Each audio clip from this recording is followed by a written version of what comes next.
Hi everybody, and thank you for joining us on Friday, September the 13th with our TNT program. Please subscribe to the channel so you can get notifications about this program each day. Now, we'll do some very quick updates with what's happening up in the north of Thailand regarding the flooding. Suffice to say that it's particularly bad at the moment and getting worse, so we'll bring you the latest news on that. Let's go to bangkokpost.com. All flights cancelled at the Chiang Rai airport, an airline serving the Koh Pha Ngan Chiang Rai International Airport on Thursday, cancelled all flights for the rest of the day because of severe flooding in the northern province.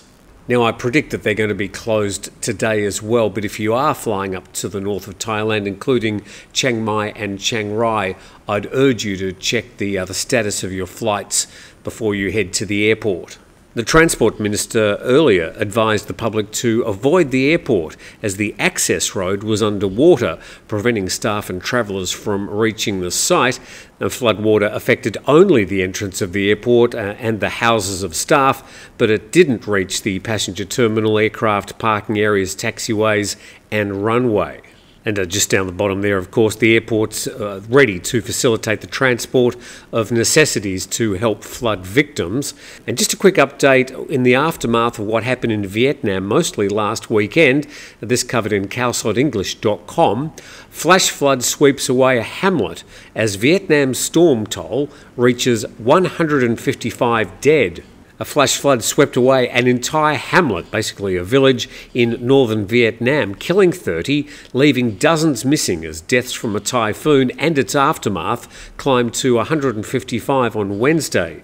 Rescuers have recovered 30 bodies and are continuing the search for about 65 others. And down the bottom there, another 141 people are missing and hundreds were injured. Just to see sort of what's happening around the region.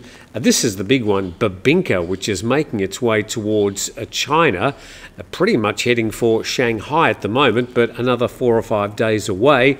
And then a bit closer to home, we've got this southwest monsoon, which is quite strong at the moment, which is bringing a lot of moist air from the Indian Ocean in towards Thailand. Now that's alive, ventusky.com this morning, and then checking a bit later, this is going to the evening and showing the situation still with those strong southwest monsoons heading towards Thailand and Babinka making its way towards landfall in China, probably over the weekend. Now, we will get back to some more flood reports later on in the program, but just to a few domestic matters, we go to Khaosot English and their Facebook page saying the Prime Minister, Paetongtarn, delivered the government's policy statement to the Parliament yesterday. And the key points outlined the government's intentions, strategies and policies. Now, this is a speech from memory that the monarch would make in the UK Parliament, but in Thailand, it's made by the Prime Minister. And just to go through them very quickly, number one, restructure the entire debt system, big problem in Thailand, promote small business enterprises, reduce energy and utility costs, generate new income by bringing the informal economy and underground economy into the tax system. Exactly how they're going to do that hasn't been outlined. Stimulate the economy through a digital wallet program. So it looks like that 10,000 baht per Thai person is going to be rolled out over the next month or so. Upgrade agriculture to modern farming. I think that's loosely connected to the problems with the air pollution up in northern Thailand for 4 months each year. Promote tourism, which obviously was happening with the past government. Resolve drug problems decisively and comprehensively. I think there's code in that one. Number 9, urgently address crime issues. And number 10, promote potential development and social welfare. So that's sort of the big picture, big broad brush approach from this government and their priorities. Now, a bit of speculation about number 8, the resolve the drug problems. And this is a story about what's happening with cannabis in Japan. And I'm, well, sort of speculating, and I don't do this often on the program. It is a news program after all, but I'm sort of looking at this article printed by the Bangkok Post, and I'm thinking this might be the way that I see this government approaching the cannabis issue here.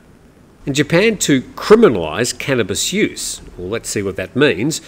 Japan will criminalise cannabis use and legalise medical products using substances derived from the plant under revised laws. While the possession and cultivation of marijuana are already banned in Japan, the country will prohibit its use as well, setting a prison sentence of up to 7 years for violation. So the way they're going to go about it in Japan is to criminalise the sort of recreational use and abuse of cannabis, but codify and legalise the medicinal use. And currently, Japan doesn't penalise cannabis use, but partly to protect farmers who might accidentally absorb its substances while growing it for use in hemp products.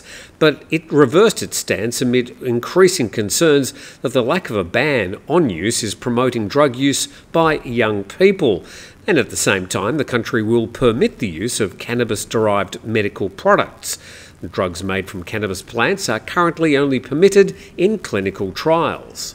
So look, that's just speculation from me that what they're doing there in Japan might be the way they approach the situation here in Thailand when the Cannabis Act eventually reaches Parliament.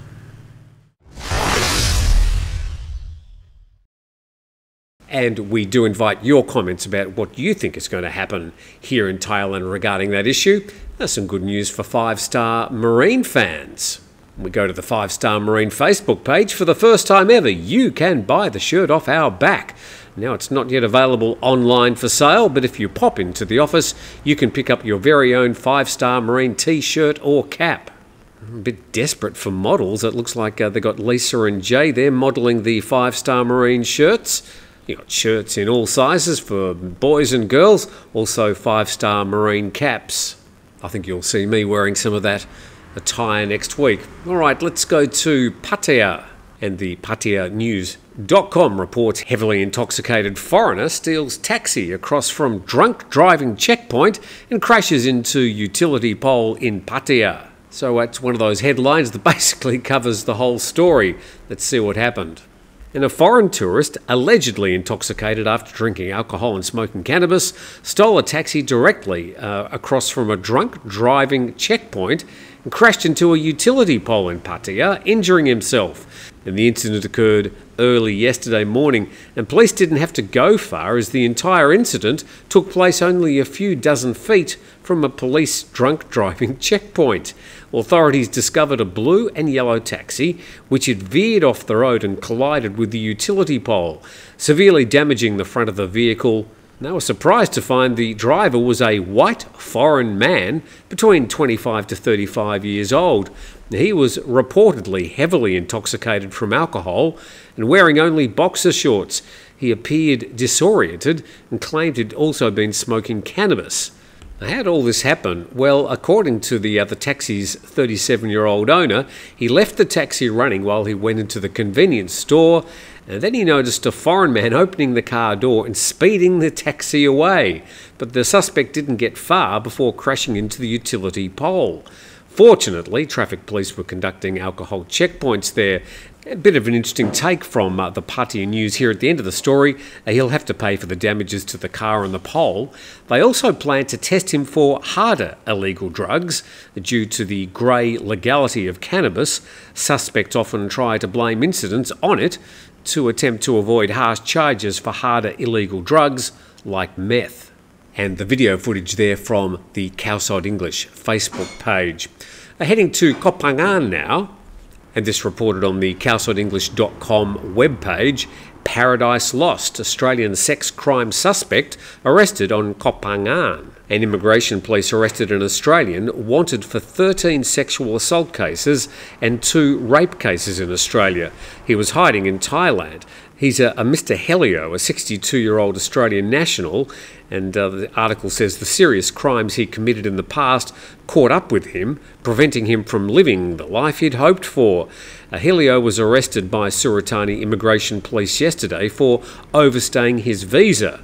But when checking his criminal history, authorities found that he had an Interpol Blue Notice. Investigators contacted the Australian Federal Police, learned that Helio had an arrest warrant and criminal history in Australia, and that dated back to 2017. And they'll be coordinating with the Australian authorities for the man's extradition. And from Koh Pha Ngan to a bit more coverage on the flooding. And Calcit English reports that it's the worst floods in 80 years. Chiang Rai needs urgent and long-term handling.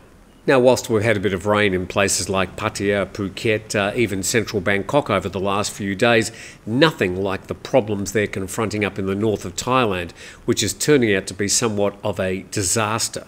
And the Prime Minister's heading up to Chiang Rai today for an inspection. She's instructed that government officials shouldn't come to welcome her. The Prime Minister stated the situation in both Chiang Rai and Chiang Mai provinces is quite severe now, with water reaching the economic zones in the city districts and approaching the airport, although the runway is still usable. She stressed this problem requires everyone's cooperation to protect and help people overcome these obstacles as quickly as possible. And the severe flooding, the worst in 80 years, is due to two main factors. And this is according to the Prime Minister at a media conference yesterday.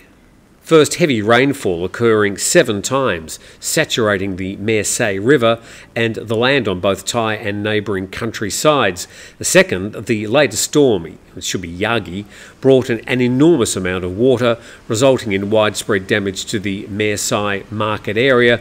The city of Chiang Rai is affected by another water system originating from a neighbouring country. Well, that's the Mekong River, which is also rising as we speak. But a slightly wider picture, and we go to nationthailand.com, flash floods, water runoff warning for 43 provinces.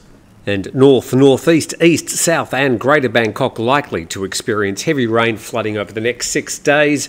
And we're warned that 48 provinces could experience flash floods and water runoff due to heavy rains. Here are the areas, north, northeast, central, east and south, which could be affected by heavy rains over the next 3 or 4 days. So just a good idea to keep an eye on the weather wherever you are in the country. Oh, hello, Daisy.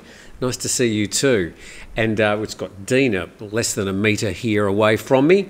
Oh, sorry? No, we're not going to send you to Springfield, don't worry. Thanks for watching today. Please subscribe to the channel. We'll see you tomorrow.